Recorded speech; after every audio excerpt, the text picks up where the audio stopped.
السلام علیکم۔ بسم اللہ والصلاۃ والسلام علی رسول اللہ۔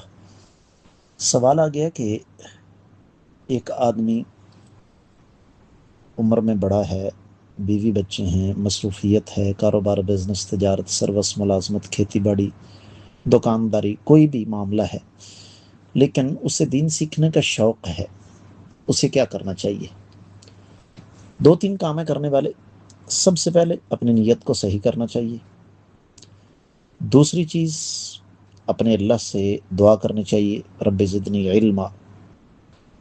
تیسری چیز، اہل علم سے رابطے میں رہنا چاہیے۔ یاد رکھیے گا، دنیا کا کوئی شخص قانون کی کتابیں پڑھ کے وکیل یا جج نہیں بن سکتا۔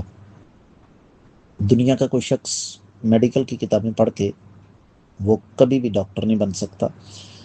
دنیا کا کوئی بھی شخص صرف کتابیں پڑھ کے انجینئر نہیں بن سکتا۔ اگر کتابوں کے بغیر کام، اگر اساتذہ کے بغیر کام چل جاتا تو اللہ تعالیٰ کسی بھی ذریعے سے کتابیں نازل فرما دیتے، انبیاء اور رسولوں کو کبھی نہ بھیجتے۔ تیسری چیز، مطالعہ۔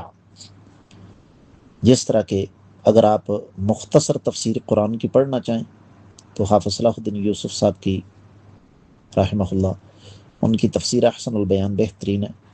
اگر آپ تفصیلی پڑھنا چاہیں تو تفسیر ابن کثیر تحقیق شدہ بازار میں دستیاب ہے، اس میں روایات کی تحقیق کر دی گئی ہے، صحیح اور ضعیف روایات کی آپ کو وہاں پر تمیز مل جائے گی، ان میں فرق مل جائے گا۔ اسی طریقے سے احادیث کا مطالعہ کریں، صحیح بخاری، صحیح مسلم، مولانا داؤد راز صاحب کا ترجمہ بہترین ہے۔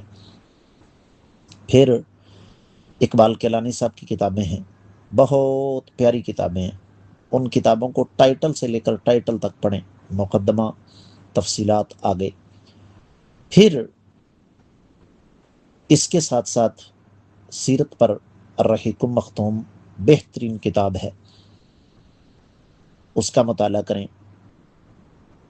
اور ان تمام چیزوں کے ساتھ ساتھ جو سب سے اہم چیز میں نے آپ کو بتائی ہے وہ یہ کہ اپنے آپ کو طالب علم سمجھیں۔ قرآن کی کوئی آیت پڑھتے ہوئے، اس کی تفسیر پڑھتے ہوئے جہاں کہیں آپ کو کوئی اشکال نظر آتا ہے تو فوری طور پر، آج کل انٹرنیٹ کا دور ہے، اہل علم سے رابطہ کریں۔ حدیث کے ساتھ بھی یہی معاملہ ہے۔ تو اس طریقے سے جب آپ چلیں گے تو اللہ کی توفیق سے آپ اپنی اور اپنے اہل و عیال کی اصلاح کرنے کے قابل ہو جائیں گے۔ میں امید کرتا ہوں کہ آپ کو اچھی طرح سمجھ آ گئی ہوگی۔ واللہ تعالی اعلم۔